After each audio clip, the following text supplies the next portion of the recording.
এরপরে ওয়াইয়াস্তাহি নিসাআহুম, আর নারীদের ক্ষমতায়ন এবং নারীদেরকে প্রচুর পরিমাণ সে প্রমোট করত। তার কারণ যে সমাজের মধ্যে যুবকদেরকে হত্যা করা হয়, আর নারীদেরকে যদি প্রমোট করা হয় তাহলে যুব চরিত্র বাইরে যারা থাকবে তাদের চরিত্র নষ্ট হইয়া উঠবে। তার কারণ হলো ওদের চাকরি নেই, মেট্রিক পাস করলি মেয়ের চাকরি, এমএ পাস করিয়া ছেলের চাকরি নেই। এরকম কোটি কোটি যুবক রাষ্ট্রের মধ্যে যখন বেকার হয়, আর মেয়েরা যখন ঘরের মেয়েরা বাইরে চলে আসে, তখন ছেলেরা এই মেয়েদের পিছনে ছোটা শুরু করে। ফলে যুবক এবং যুবতীদের মধ্যে একটা ভিন্ন ভাব তৈরি হয়।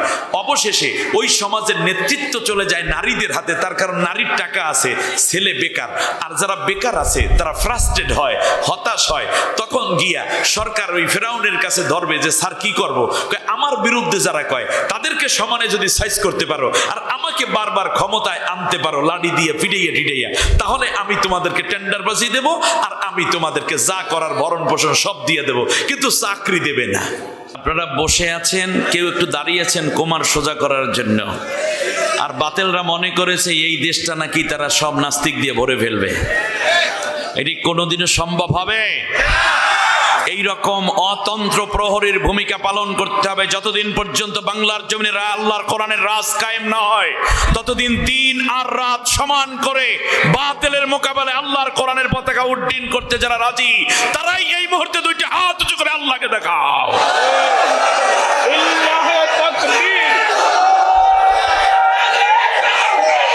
রাহমাতুল্লাহি ওয়া বারাকাতুহু। সম্মানিত ভাইয়েরা, আপনারা কেমন আছেন সবাই? আর একটু জোরে বলেন না, কেমন আছেন? আমি কেমন আছি? কেউ জিজ্ঞেস করলেন না? হ্যাঁ, টিস্যু বক্স দিতে হবে। আলহামদুলিল্লাহ, আমিও ভালো আছি। সবচেয়ে ভালো লাগছে এই গভীর রাত, 2:45 বাজে, অ্যাটলিস্ট 2:30 ঠিক আছে, 2:30 বাজে না নাকি? এই সময়েও আপনারা বসে আছেন, কেউ একটু দাঁড়িয়েছেন কোমর সোজা করার জন্য, আর বাতেলরা মনে করেছে এই দেশটা নাকি তারা সব নাস্তিক দিয়ে ভরে ফেলবে। এটি কোনোদিনও সম্ভব হবে? এই রকম অতন্ত্র প্রহরীর ভূমিকা পালন করতে হবে যতদিন পর্যন্ত বাংলার জমিনে আল্লাহর কোরআনের রাজ কায়েম না হয়। ততদিন দিন আর রাত সমান করে বাতিলের মোকাবেলায় আল্লাহর কোরআনের পতাকা উড্ডীন করতে যারা রাজি, তারাই এই মুহূর্তে দুইটি হাত উঁচু করে আল্লাহকে দেখাও।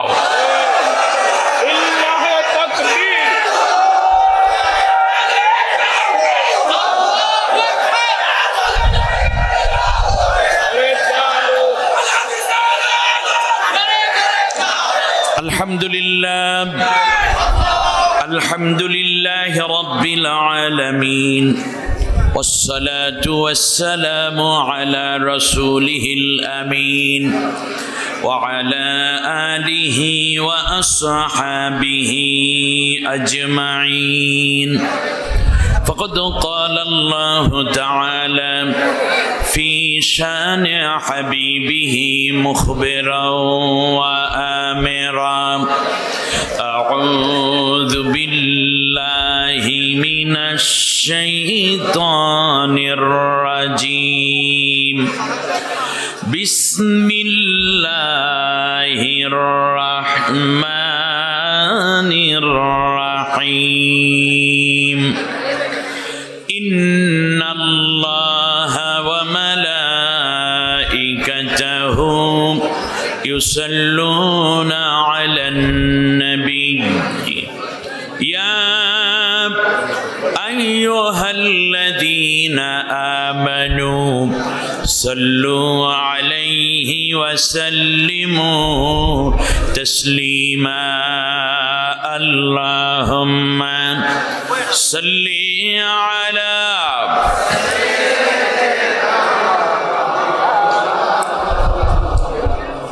وعلى آل سيدنا مولانا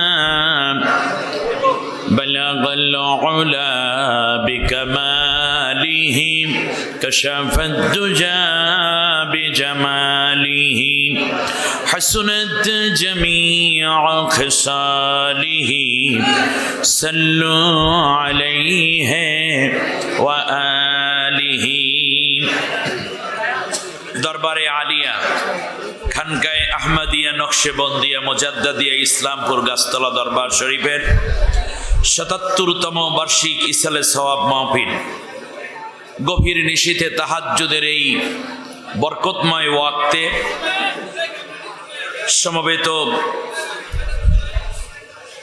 ভক্তবৃন্দ, কোরআন প্রেমিক, ইসলাম প্রেমিক, দিনদার মুসলিম ভাই ও বোনেরা, বিশেষ করে এই মাহফিলের সদরে জলসা আমিরে কামেল পীরে কামেল শাহ সুফি হযরত আল্লাহ মাওলানা খাজা মোহাম্মদ ওয়ালিউল্লাহ সাহেব দামাত বারাকাতুহুল আলিয়া আয়োজিত এই মাহফিলে আজকে কিছুক্ষণ পরে আমার পরপরই কথা রাখবেন মাজলুম আলিমি দ্বীন, আমাদের সকলের প্রিয় মানুষ, কলিজার টুকরা দ্বীনি ভাই হযরতুল আল্লাহ মুফতি আমির হামজা কুষ্টিয়া। কিছুক্ষণের মধ্যে তিনি আপনাদের মাঝে পৌঁছবেন ইনশাআল্লাহ। আরো জোরে বলেন ইনশাআল্লাহ। আয়োজিত এই মাহফিলে কথা বলেছেন মাওলানা কারি সরওয়ার হোসাইন মহিউদ্দিন হাসান, মাওলানা মোহাম্মদ দ্বীন ইসলাম এবং একটু আগে আমাদের হোসাইন মাহফুজ সাহেব কথা বলেছেন।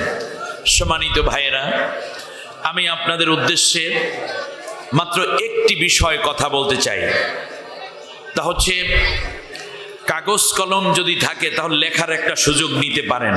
আমি ডাইরেক্ট কোরআন থেকে কিছু কথা বলবো, কিন্তু তার আগে আমার একটা জিজ্ঞাসা আছে। আল্লাহর ওলির দরবার, দীর্ঘ ঐতিহ্যবাহী এই ময়দান, হাজার হাজার মানুষ এই গভীর নিশীথে ভরপুর, যুবক, বৃদ্ধ, মুরব্বী, উলামায়ে কেরাম, আউলিয়ায়ে কেরামরা এখন এই মজলিসে বিশেষ করে অপেক্ষায় আছেন কোরআনের জন্য। আমি আপনাদের কাছে জানতে চাই, আমি সরাসরি কোরআন থেকে হয়তোবা আধা ঘন্টা কথা বলতে পারবো বা বলবো ইনশাআল্লাহ। কথাগুলো সব কোরআনের, কিন্তু এই কোরআনের কথা যদি চলে যায়, আপনি যেই পীরের মুরিদ সেই পীরের বিরুদ্ধে এই দরবারে আছেন, এটা তো একটা হক দরবার, কিন্তু এর বাইরেও তো অনেক মুরিদ আসছেন। কিন্তু এমন যদি হয়ে পড়ে পীর বলে একরকম, আল্লাহর কোরআন বলেছে আর এক রকম, তখন আপনি কোনটা রাখবেন, কোনটা বাদ দেবেন? আগে একটু আমাকে জানান দেখি, কোরআন রাখবেন না পীর রাখবেন? সত্যি? ব্যাস, দ্বিতীয়বারে আসেন, আপনি মুরব্বির পিছনে যান। মুরব্বি বলেছে একরকম, আল্লাহ কোরআনে বলেছেন আর এক রকম। মুরব্বি বলছে যে এইটা দরকার নাই, আর আল্লাহ বলছেন এই কাজ করা ফরজ। এরকম কিছু মুরব্বি উল্টাপাল্টা আছে কি নাই? আছে। আল্লাহ রব্বুল আলামিনের দ্বীন প্রতিষ্ঠা করা, একামতে দ্বীনের কাজ করা, আল্লাহর পথে জিহাদ করা সর্বোচ্চ শক্তি দিয়ে এটা আল্লাহ ফরজ করেছেন। যে জমিনে আল্লাহর দ্বীন প্রতিষ্ঠিত নাই, সেখানে আল্লাহ তাআলার দ্বীন প্রচার, প্রসার এবং প্রতিষ্ঠার জন্য চেষ্টা করতে বলেছি আমি না আল্লাহ। আল্লাহ। কিন্তু মুরব্বি বলছে এইগুলোর কোনো দরকার নাই। আপনি বলেন এখন আল্লাহ বলেন একটা, মুরব্বি বলেন আর একটা, কিংবা মুরব্বির কথার সাথে কোনো কোনো জায়গায় কোরআনের কন্ট্রাডিকটিভ হয়ে গেছে। এখন কারে মানবেন, মুরব্বি নাকি কোরআন? বাদ যাইবে কে? মুরব্বি বাদ। শেষ কোশ্চেন, সংক্ষিপ্ত আকারে জিজ্ঞেস করি, আপনি একটি দল করেন, একটি পার্টি করেন, যেখানে নেতা নেত্রী বলেছে একরকম, আল্লাহ কোরআনে বলেছেন আর এক রকম। এখন আপনার নেতা কোরআনের কথা শুনবেন, মানে এখন কন্ট্রাডিকটিভ হয়ে গেছে। নেতা নেত্রী বলে একরকম, আল্লাহ বলেছেন আর এক রকম, পুরোপুরি উল্টা পাল্টা। এখন একজনকে বাদ দিতে হবে, সেক্ষেত্রে আপনি কোরআন বাদ দেবেন না নেতা নেত্রী বাদ দেবেন? পারবেন? প্রয়োজনে কোরআন মানতে গিয়ে পীর বাদ হবে, মুরব্বি বাদ হবে, নেতা নেত্রী বাদ হবে, দলকে চিরতরে 3 তালাক দিয়ে আল্লাহর কোরআনের কাছে আসতে হবে। আপনারা পারবেন? কে কে পারবেন তারা দুইটা হাত উঁচু করে আল্লাহকে দেখান।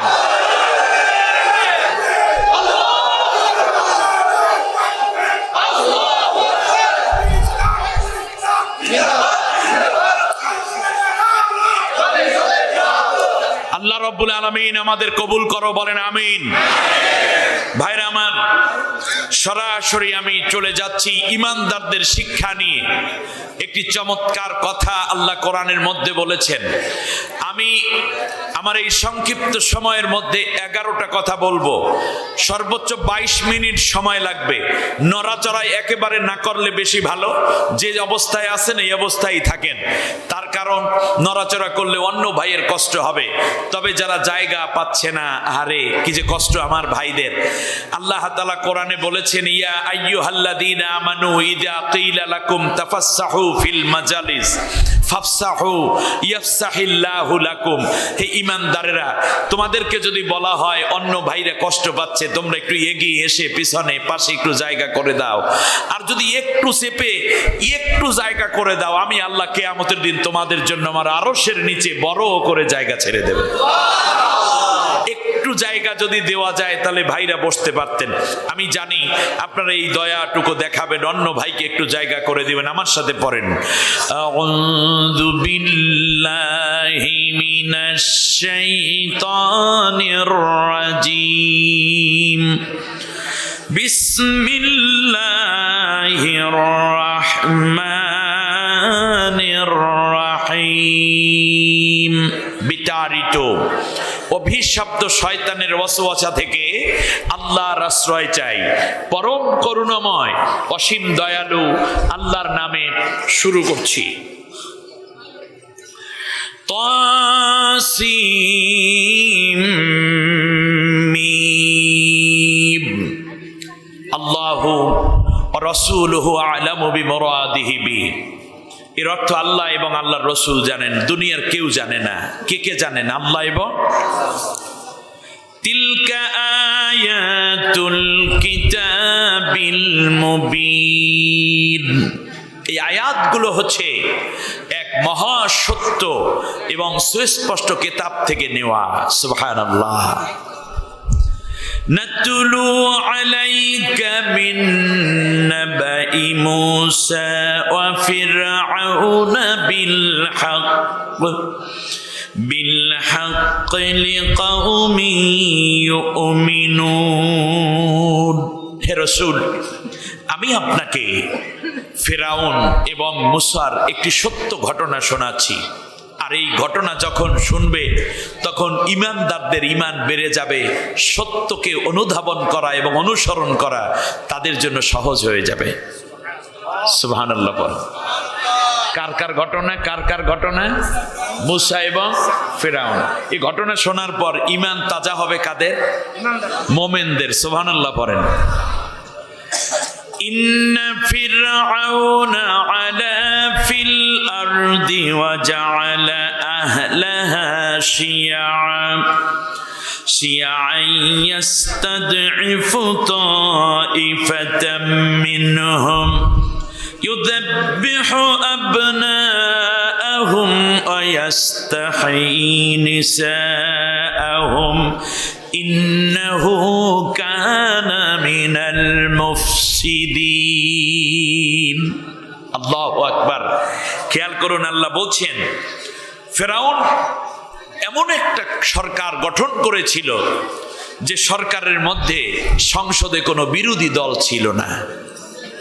ইন্না ফিরআউনা আলা ফিল আরদ। সম্মানিত মুরব্বী, উলামায়ে কেরাম, যুবক ভাইয়েরা, প্রশাসনের লোকেরা যারা দয়া করে কষ্ট করে রাত পর্যন্ত পাহারা দিচ্ছেন জনগণের নিরাপত্তার জন্য, পর্দার আড়ালের সম্মানিতা মা বোন, সকলকে আবারও প্রীতি শুভেচ্ছা জানিয়ে আমি ডাইরেক্ট অনুবাদ করছি। আর অনুবাদের জন্য আপনার বেশি কনফিউজড হওয়ার কারণ নাই, কারণ আল্লাহ আমাকে 30 পারা কোরআনের অনুবাদ করার তৌফিক দিয়েছেন। অতএব আসেন আর একটু ভালো করে বুঝি। ইন্না ফিরআউনা আলা ফিল আরদ। জমিনের বুকে ফিরআউন ছিল সবচেয়ে বড় শক্তিধর এমন এক সংসদের প্রধান, যে সংসদের মধ্যে বিরোধী দল বলতে কেউ ছিল না। উনি একাই সবকিছু, আর যারা ছিল সবাই তাকে জি হুজুর বলতো। ওয়া জাআলা আহলাহা শিয়া। এই নিরঙ্কুশ ক্ষমতা পাওয়ার পরে সে রাষ্ট্রের মধ্যে জনগণকে বিভিন্ন দল এবং উপদলে বিভক্ত করে ফেলেছিল। কাউকে বানিয়েছ রাষ্ট্রের পক্ষ শক্তি, কারে বিপক্ষ শক্তি, কারে এইটা কারে ওইটা, এইরকম করে করে সব দল এবং উপদলে বিভক্ত করার ফলে ওই দল আর উপদলে মারামারি করে আর নিজের গদিটা দীর্ঘদিন থাকার জন্য একটা হায়াত লাভ করে। কথাটা বোঝেন নাই মনে? এটা হচ্ছে দুনিয়ায় ফেরাউনের কর্মসূচি। ইয়াস্তাদিফু তাইফাতাম মিনহুম, দল এবং উপদল ছিল অনেক, কিন্তু নির্যাতন, অত্যাচার, হত্যা, গুম, খুন এগুলো করেছিল সে একটা দলের উপরে। অনেক দল কিন্তু মার খায় কয় দলে? এক দলে। মারটা কেমন ছিল তার বর্ণনা দিতে গিয়ে আল্লাহ রাব্বুল আলামিন বলেন, ইউযাব্বিহু আবনাআহুম, ওই দলের কিংবা রাষ্ট্রের ওই গোষ্ঠীর নেতৃবৃন্দ এবং পুত্র সন্তানদেরকে সে হত্যা করত। ওয়াইয়াস্তাহি নিসাআহুম, এবং নারীদের ক্ষমতায়ন করত। এই চারটা কাজ করার কারণে আমি আল্লাহ বলে দিলাম ফেরাউন ছিল দুনিয়ার বুকে সবচেয়ে বড় স্বৈর শাসক এবং সন্ত্রাসী গোষ্ঠীর নেতা। নাউজুবিল্লাহ পড়েন।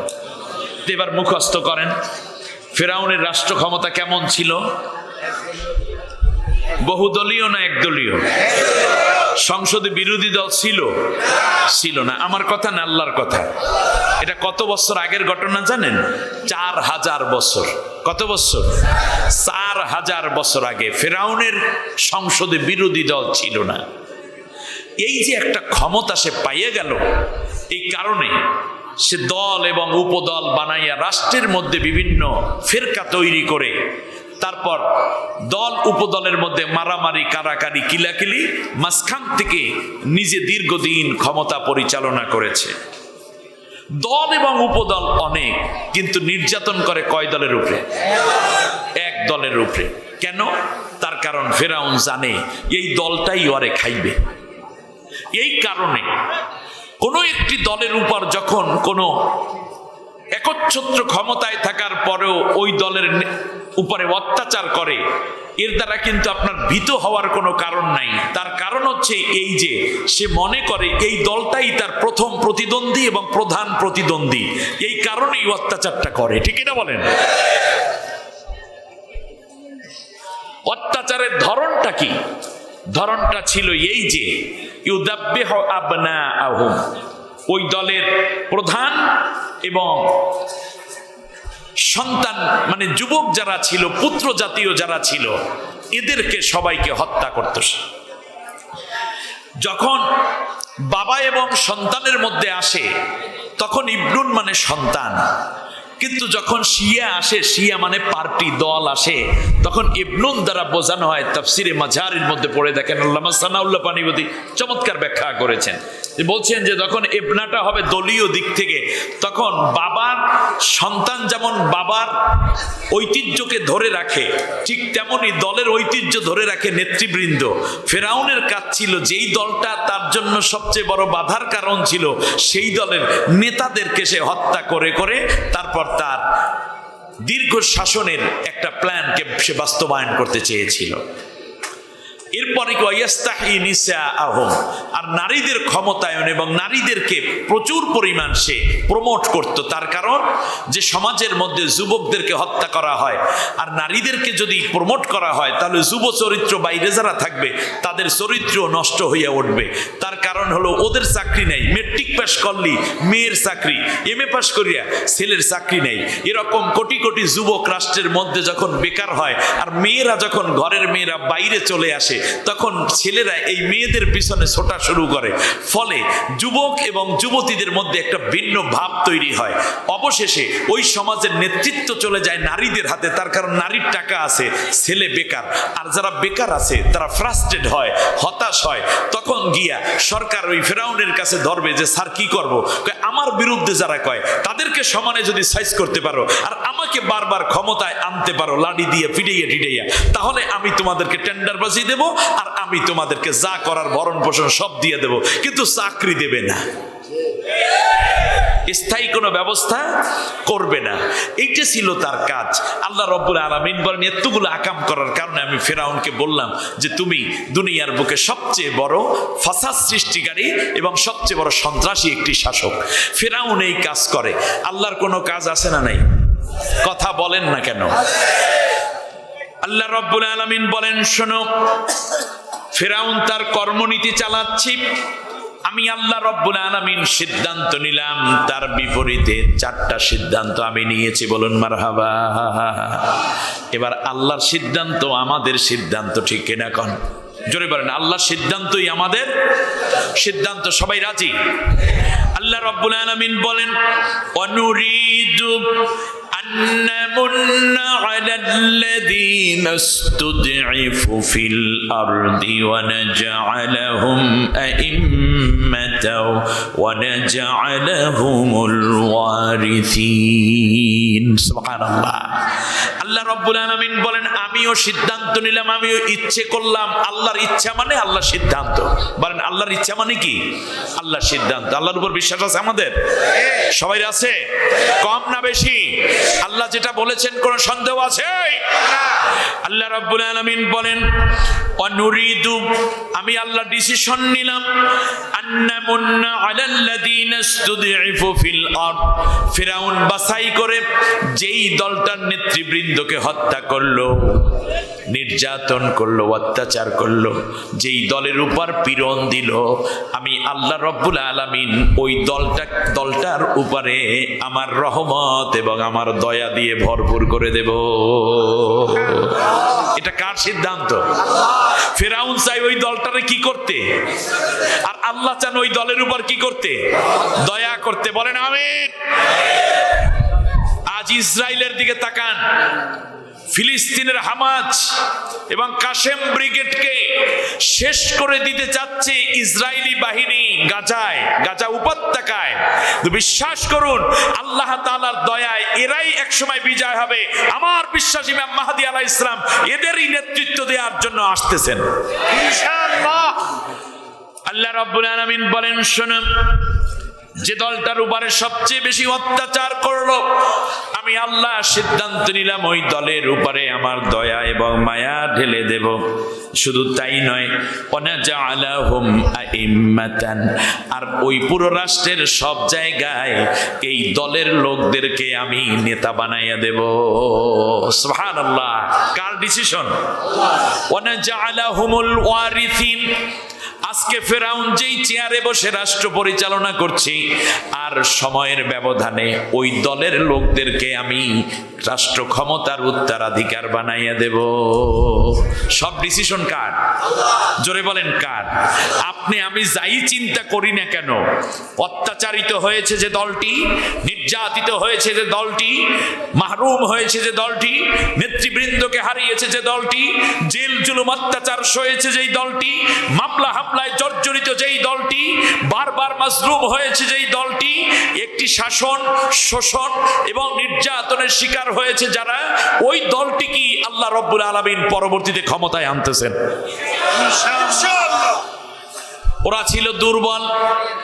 আল্লাহ রাব্বুল আলামিন বলেন অনুমাক্কিনা লাহুম ফিল আরদি, জমিনের বুকে এরা যত দুর্বল হয়েছে আজকে বাড়িতে ঘুমাইতে পারে না, মিথ্যা মামলা দিয়ে ঘর ছাড়া করেছে, সন্তানের অসুস্থতা দেখার জন্য হাসপাতালেও যেতে পারে না, এমনকি মেয়ের বিয়ের দিনে মেয়ের বাবা হিসাবে একটু বিয়ের মজলিসে আসবে, এত মামলার কারণে ঘরে আসতে পারতেছে না। মায়ের জানাজায় শরীক হয়, হাতের মধ্যে শিকল, পায়ের মধ্যে শিকল, কোমরের মধ্যে রশি পরানো, এত নির্যাতন নিপীড়ন। আল্লাহ রাব্বুল আলামিন বলতেছেন শোনো, এমন একটা সময় আসবে অনুমাক্কিনা লাহুম ফিল আরদে, জমিনের বুকে এই নির্যাতিত দলটাকে আমি আল্লাহ শক্তিশালী করে দেব। কে করবে? শক্তিশালী হবে না শক্তিশালী করবেন? আগে ভালো করে বুঝেন, শক্তিশালী করবেন কে? নুমাক্কিনা, নুমাক্কিনা কোন সিগা? জুমা মুতাকাল্লামের সিগা। আল্লাহ নিজে শক্তিশালী করবেন।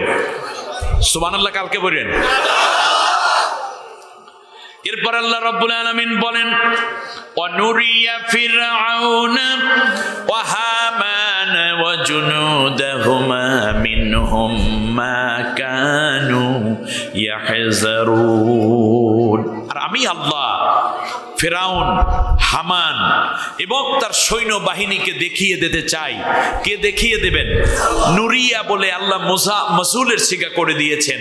আমরা নির্বাচন আসলে বলি না হয়ে যাবে বিপুল ভোটে দেখিয়ে দেব, বলে না? কইছেন কবে এ কথা? 15 বছরের মধ্যে কইতে পারেন নাই, ঠিক কি না? কন সামনে কয় বছরে কইবেন তাও জানেন। আমার পোলাপাইনরা মিছিল ভুলে গেছে, ঠিক কিনা বলেন? একটা মিছিল হয়ে যাক, লিল্লাহে তাকবীর, না সবাই ঝিমিয়ে পড়েছেন।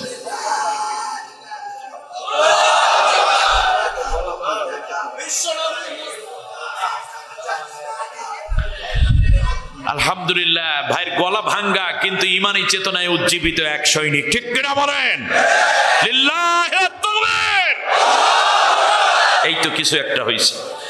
আল্লাহ রাব্বুল আলামিন বলেন নুরিয়া ফিরআউনা ওয়া হামানা ওয়া জুনুদাহুমা, আমি দেখিয়ে দিতে চাই ফিরআউন, হামান। হামান মানে হচ্ছে ফিরআউনের প্রধান উপদেষ্টা, ঠিক কিনা বলেন? প্রধান সেনাপতি, প্রধান উপদেষ্টা, প্রধান পরিচালক হামান এবং তার সৈন্যবাহিনীকে, যে অত্যাচারের পরে মাজলুমরা যখন ক্ষমতায় আসবে তখন কেমন করে রাষ্ট্র চালায়, ইনসাফ ভিত্তিক, কেউ রে কেউ মারবে না, বরং নিরাপত্তার সাথে রাষ্ট্র কিভাবে চালায় আমি দেখিয়ে দেব। এখানে আপনারা কোশ্চেন করতে পারেন, আমি ভিতরে যাওয়ার আগেই কোশ্চেন তৈরি করে দেই। আপনারা বলতে পারেন হুজুর একটা দেশ চালায় ফেরাউন, সেখানে আল্লাহ তাআলা বললেন নুরিয়া ফিরআউনা ওয়া হামানা ওয়া জুনুদাহুমা, ফেরাউন, হামান এবং তার সৈন্যবাহিনী, কেন দেশের তার পক্ষে লোকজন ছিল না? একটা কোশ্চেন, ঠিক কিনা বলেন? না, কেউ ছিল না। দেশের মানুষ পুরাটা ফেরাউনের বিরুদ্ধে। সুবহানাল্লাহ, দেশের মানুষ একজনও ফেরাউনের পক্ষে না। বুঝলেন কেমনে? আমি একটা বুঝ দিই। এই পৃথিবীতে স্বামীর সবচেয়ে পক্ষে থাকে যে তার নাম কি? বউ মানে স্ত্রী। আচ্ছা, ফেরাউনের স্ত্রীর নাম কি? আসিয়া কি ফেরাউনের পক্ষ নেছে না মুসার পক্ষ নেছে? ঘরের বউই তো পক্ষে নেই, আর কি বুঝানোর দরকার আছে? ঘরের বউই পক্ষে নাই, তা রাষ্ট্রে থাকে কেমনে? থাকে হইল জুনুদাহুমা, পুলিশ, র‍্যাব, গোয়েন্দা, ডিবি, ডিএসবি, এই সব দিয়া দিয়া পেটুয়া বাহিনী দিয়ে ক্ষমতায় থাকে। ফিরআউন এই কামটাই করছিল, ঠিক কিনা বলেন? এই কারণে আল্লাহ তাআলা কোনো জনগণ আনেন নাই, বলছেন যে ওনার ওই সৈন্যবাহিনী দিয়েই ছিল। এটাও একটা স্বৈর শাসকের আলামত। আল্লাহ রাব্বুল আলামিন বলেন শোনো, ঘরের স্ত্রীর অবস্থা যখন এই, অপর দিকে শোনো, ফেরাউনকে আমি আল্লাহ রাব্বুল আলামিন যেইভাবে মেরে ফেললাম, লোহিত সাগরের মধ্যে সলিল সমাধি করে দিলাম। আল্লাহু আকবার। ওয়া আগরাকনা ফিরআউনা ওয়া জুনুদাহু, ফিরআউনু ওয়া জুনুদুহু, তোমরা যা দেখতেছিলে তার সৈন্যবাহিনী এবং ফেরাউনকে আমি আল্লাহ ডুবাইয়া মারছি। আল্লাহু আকবার। যেই দিন মারা গেল, একটা কথা আপনাদেরকে বলি, এই যে সৈন্যগুনা মরল, হামান মরল, ফেরাউন মরল, কমপক্ষে সৈনিকদের তো বউ আছে, কথা বলেন না? সেনাবাহিনীদের বউ আছে না? পুলিশ বাহিনী তার যা ছিল, তাদের স্ত্রী সন্তান ছিল না? তাদেরও তো একটু কান্না করার কথা যে হারে আমার আব্বাই মরে গেছে, কথা বলে না? সৈনিকের বউও কান্দে নাই, পুলিশের ছেলেও কান্দে নাই, বউও কান্দে নাই। এই এর একটা আয়াত লইয়া যান, একটা আয়াত লইয়া যান। আল্লাহ তাআলা বলতেছেন ফামা বাকাত আলাইহিমুস সামাউ ওয়াল আরদু ওয়া মা কানু মুনজারিন। দুখান, কোরআনের 44 নম্বর সূরা 29 নম্বর আয়াত 25 নম্বর পারার মধ্যে গিয়ে আল্লাহ তাআলা বলছেন ফিরআউনের জন্য বউ তো কান্দে নাই, কারণ বউটা তার না। তাহলে একদল এমন বাহিনী তৈরি করেছে যেই বাহিনীর বউ পর্যন্ত ফেরাউনের সৈন্য হওয়ার কারণে মায়া করে নাই, কারণ এত অত্যাচার করছে, বউও তাকে ঘৃণা করত, সন্তানেরাও ঘৃণা করত। ভালো করে বুঝুন,